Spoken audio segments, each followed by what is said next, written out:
Esta es una historia que comenzó con las palabras más crueles que he escuchado de alguien a quien amaba más que a mi propia vida.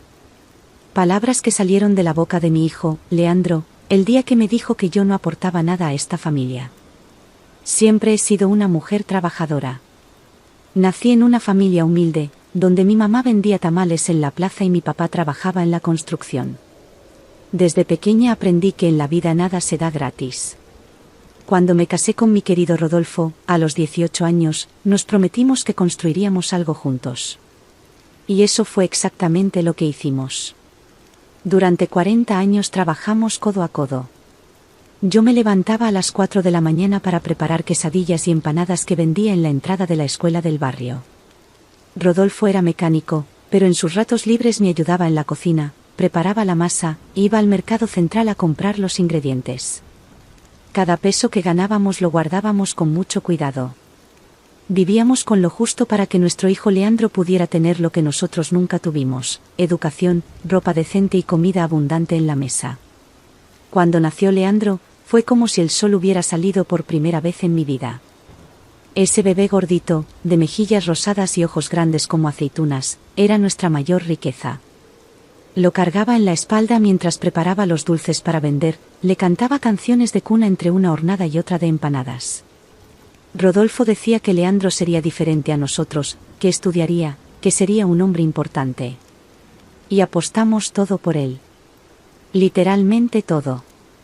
Cuando Leandro quiso estudiar administración en la universidad, vendimos nuestra primera casita para pagarle los estudios. Cuando se graduó y quiso abrir su propio negocio, le dimos todos nuestros ahorros. Cuando se casó con Patricia, una muchacha de ciudad, les compramos un bonito departamento como regalo de bodas. Hicimos todo eso con alegría en el corazón, porque veíamos que nuestro hijo prosperaba, cumpliendo nuestros sueños a través de él. Pero la vida tiene una forma cruel de enseñarnos que a veces el amor que damos no regresa de la misma manera. Rodolfo murió hace 5 años, víctima de un infarto. Me quedé sola, aunque no completamente sola. Tenía a mi hijo, a mi nuera y a mis 2 nietecitos, Julio César y Rebeca. Pensé que por fin podría descansar, disfrutar del fruto de tanto trabajo junto a mi familia. Pero estaba equivocada. Después de que mi Rodolfo partió, las cosas empezaron a cambiar poco a poco. Leandro, que siempre fue un hijo cariñoso, comenzó a volverse más distante. Patricia, que nunca fue muy cálida conmigo, empezó a tratarme como si fuera un estorbo. Yo trataba de ayudar en lo que podía, cuidaba a los niños cuando ellos salían, cocinaba para la familia, limpiaba la casa. Pero notaba que nada de lo que hacía era suficiente. La primera vez que sentí que algo no andaba bien fue durante el cumpleaños de Julio César, mi nieto mayor. Había preparado un pastel de 3 leches, la receta que me enseñó mi madre y que siempre fue un éxito en la familia. Llegué a su casa con el pastel decorado con mucho cariño, pero Patricia me recibió con una cara de desprecio que me rompió el corazón. Me dijo que ya había encargado un pastel en una pastelería fina y que el mío no era necesario. Leandro no dijo nada, solo bajó la mirada. Poco a poco comencé a darme cuenta de que mi presencia molestaba. Cuando llegaba de visita, interrumpían sus conversaciones. Cuando ofrecía ayuda, me decían que no hacía falta. Cuando intentaba dar consejos sobre la educación de los niños, Patricia volteaba los ojos y murmuraba cosas que fingía no escuchar. Pero las escuchaba. La oía cuando se quejaba con Leandro de que yo era pegajosa, que necesitaba aprender a respetar su espacio. Lo que más me dolía era ver a mis nietos alejándose de mí. Julio César, que antes corría a mis brazos cuando llegaba, ahora apenas me saludaba. Rebeca, mi muñequita de 7 años, parecía tener miedo de mostrarme cariño frente a sus padres. Veía en sus ojos la confusión, no entendían por qué su abuelita ya no podía darles besos ni abrazos largos como antes. Empecé a sentirme como una intrusa en mi propia familia. Yo, que lo había dado todo por su felicidad, ahora era tratada como una carga. Trataba de hablar con Leandro, pero él siempre cambiaba de tema, me decía que estaba exagerando, que Patricia solo estaba estresada por el trabajo. Pero no soy tonta. Yo sabía que algo había cambiado. Fue en esa época que conocí a María Elena, una vecina que se había mudado al departamento de al lado. Era una mujer más joven, tendría unos 50 años, pero había perdido recientemente a su madre y estaba pasando por un momento difícil. Empezamos a platicar en el elevador, luego en el patio del edificio. Me escuchaba con atención, me preguntaba por mi vida, se interesaba por mis historias. Por primera vez en mucho tiempo, me sentí valorada por alguien. María Elena tenía una hija adolescente, Camila, que vivía con ella. La niña era educada, cariñosa, me llamaba Doña Olga, con respeto. A veces yo preparaba dulces y los compartía con ellas. María Elena siempre me lo agradecía con lágrimas en los ojos, decía que yo era un ángel que Dios había puesto en su camino. Qué diferencia con mi propia familia, que recibía todo lo que yo ofrecía como si fuera una obligación. El día que lo cambió todo para siempre fue un jueves del mes de marzo. Lo recuerdo perfectamente porque era el día del festival escolar de Rebeca, mi nietecita. Yo me había ofrecido para hacer los dulces de la fiesta, como siempre lo hacía. Pasé toda la mañana en la cocina, preparando los dulces que tanto les gustaban a los niños. Estaba tan feliz, imaginando la sonrisa de Rebeca al ver todo listo. Cuando llegué a casa de Leandro con las bandejas de dulces, Patricia abrió la puerta con una expresión que jamás voy a olvidar. Era una mezcla de enojo y desprecio, como si yo fuera algo repugnante. Me dijo que ya no necesitaban los dulces, que ya habían resuelto todo. Le pregunté si por lo menos podía ver a Rebeca antes de la fiesta, y fue entonces cuando apareció Leandro. Mi hijo, el niño que yo había arrullado en mis brazos, que alimenté con mi propia leche, que crié con tanto amor, me miró con una frialdad que me heló la sangre. Dijo que necesitábamos hablar. Nos sentamos en la sala, y fue entonces cuando salieron de su boca las palabras que me destrozaron. Mamá, tienes que dejar de meterte en nuestra vida. No aportas nada, solo estorbas. Patricia tiene razón, eres demasiado pegajosa. Me quedé sin palabras. Sentí como si me hubieran dado un golpe en el estómago. Le pregunté si se había olvidado de todo lo que su padre y yo habíamos hecho por él. Me respondió que eso ya era pasado, que ahora él tenía su propia familia de la cual hacerse cargo. Dijo que yo tenía que encontrar mi propia vida y dejar de depender de ellos para ser feliz. Patricia, que había estado escuchando desde la cocina, vino hasta la sala y agregó: Doña Olga, usted tiene que entender que ahora somos una familia independiente. Sus constantes visitas e intervenciones están afectando nuestra armonía. Lo dijo con una educación fingida, pero con un veneno que me atravesó como una daga. Miré a mi hijo, esperando que me defendiera, que dijera algo para calmar la situación. Pero Leandro solo confirmó todo con un leve asentimiento. En ese momento entendí que había perdido a mi hijo para siempre. No por la muerte, como perdí a mi esposo, sino por la ingratitud, que duele mucho más. Salí de esa casa con el corazón hecho pedazos, cargando mis bandejas de dulces que nadie quiso. Lloré en el elevador, lloré en el pasillo, lloré dentro de mi departamento hasta que ya no me quedaron lágrimas. Esa noche no pude dormir. Pensaba en todo lo que había hecho mal, en cómo una madre que dio todo por su hijo podía ser tratada de esa manera. Fue entonces cuando toqué la puerta de María Elena. Me recibió con los brazos abiertos, me preparó un té de manzanilla y me escuchó llorar hasta el amanecer. Me dijo algo que nunca voy a olvidar.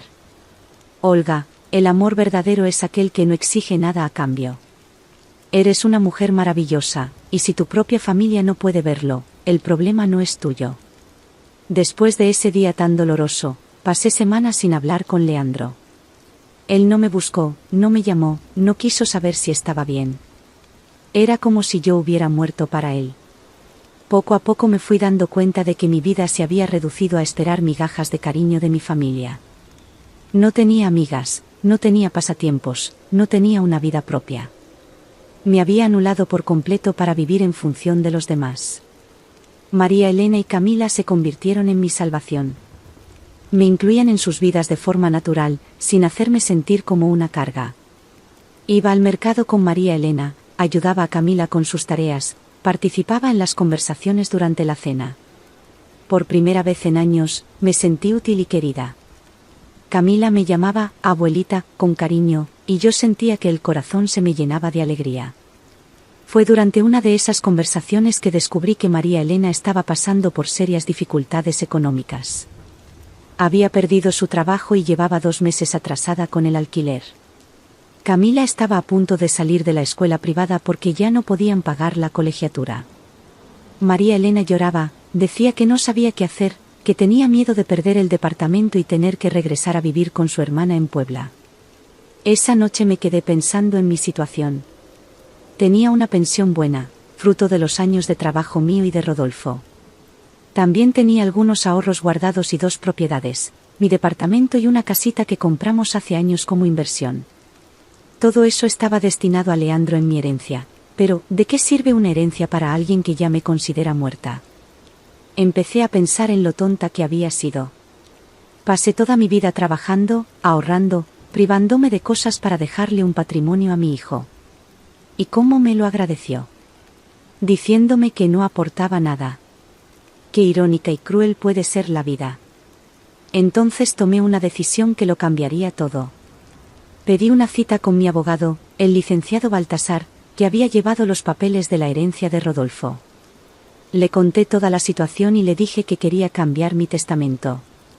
Me preguntó si estaba segura, si no quería pensarlo un poco más. Le respondí que nunca había estado tan segura de algo en mi vida. Pasé los días siguientes organizando todo. Hice una lista completa de mis bienes, calculé el valor de cada cosa, pensé en cuál sería la mejor manera de ayudar a quienes realmente lo merecían. María Elena y Camila no sabían nada, seguían tratándome con el mismo cariño de siempre, sin ningún interés por lo que yo pudiera tener. Durante ese proceso, Leandro apareció una vez en mi departamento. Dijo que Patricia había discutido con él, que quizá había sido muy duro conmigo. Pero me di cuenta de que estaba allí no por arrepentimiento genuino, sino porque su esposa le había dicho que arreglara las cosas para guardar las apariencias. Ni siquiera preguntó cómo me sentía o si necesitaba algo. Ese día tuve la confirmación de que mi decisión era la correcta. Mi hijo solo se preocupaba por mí cuando le convenía. No era amor, era conveniencia. Y yo ya no podía seguir viviendo así. 3 meses después de nuestra última conversación, finalicé todos los trámites. Mi testamento estaba listo, y había tomado una decisión aún más radical. No iba a esperar a morir para ver que mi generosidad hiciera una diferencia en la vida de alguien. Decidí hacer donaciones en vida a María Elena y Camila, que se convirtieron en las hijas que nunca tuve. Primero, pagué todas las deudas de María Elena y 1 año de renta por adelantado. Después, transferí la propiedad de mi casita a su nombre. Cuando le entregué los documentos, se derrumbó en lágrimas. Me dijo que no podía aceptarlo, que era demasiado. Le expliqué que ella me había devuelto las ganas de vivir, y eso no tenía precio. Para Camila, que estaba a punto de terminar la preparatoria, abrí una cuenta de ahorro que cubriría todos sus estudios universitarios. Esa niña de 16 años lloró tanto que me hizo llorar a mí también. Me abrazó y me dijo: «Abuela, eres la persona más generosa que conozco. Voy a hacer que te sientas orgullosa de mí». En cuanto a mi departamento y el resto de mis ahorros, todo quedó registrado en el testamento a nombre de María Elena. Ella sería mi heredera universal. No dejé nada para Leandro. Absolutamente nada. En el documento, incluí una carta explicando las razones de mi decisión. Leandro se enteró de todo esto cuando tuve un problema de salud y me internaron en el hospital. María Elena estuvo a mi lado en todo momento, cuidándome como una verdadera hija. Fue ella quien llamó a Leandro para avisarle de mi situación. Él llegó al hospital alterado, no por preocupación, sino porque ya se había enterado de las donaciones. Me acusó de haber sido manipulada, dijo que María Elena era una interesada que se aprovechó de mi soledad. Lo interrumpí y le dije: «Leandro, María Elena nunca me pidió nada. Todo lo que hice fue por voluntad propia. Ella me dio lo que tú nunca me diste, respeto, cariño y gratitud. Ella me trata como un ser humano, no como una carga». Intentó argumentar, dijo que yo estaba siendo injusta, que él era mi único hijo. Le respondí: «Ser hijo no es solo compartir sangre. Es estar presente, cuidar, valorar». María Elena y Camila son más mis hijas que tú desde que te casaste. Leandro salió del hospital furioso, prometiendo impugnar todo legalmente. Lo dejé intentarlo. Todos los documentos estaban en regla, todas las donaciones fueron hechas con plena conciencia, ante notario y con testigos. Hoy, a mis 72 años, puedo decir que finalmente encontré la paz. Vivo con María Elena y Camila en una armonía que nunca conocí con mi propia familia. Camila me llama abuelita, me cuenta sus sueños, me pide consejos sobre novios. María Elena me incluye en todas las decisiones del hogar, valora mi experiencia y mi sabiduría. Aprendí que la familia no siempre es de sangre. La familia es quien te abraza, quien te respeta, quien reconoce tu valor. Aprendí que la generosidad sin reconocimiento es un desperdicio, pero la generosidad correspondida con amor es la mayor riqueza que existe. Y para quien me esté escuchando y esté pasando por algo parecido, no tengan miedo de elegir dónde depositar su amor.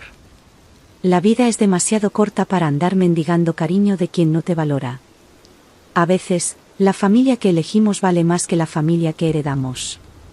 Mi nombre es Olga Flores, y esta es la historia de cómo descubrí que nunca es tarde para comenzar de nuevo y encontrar personas que realmente merecen nuestra generosidad.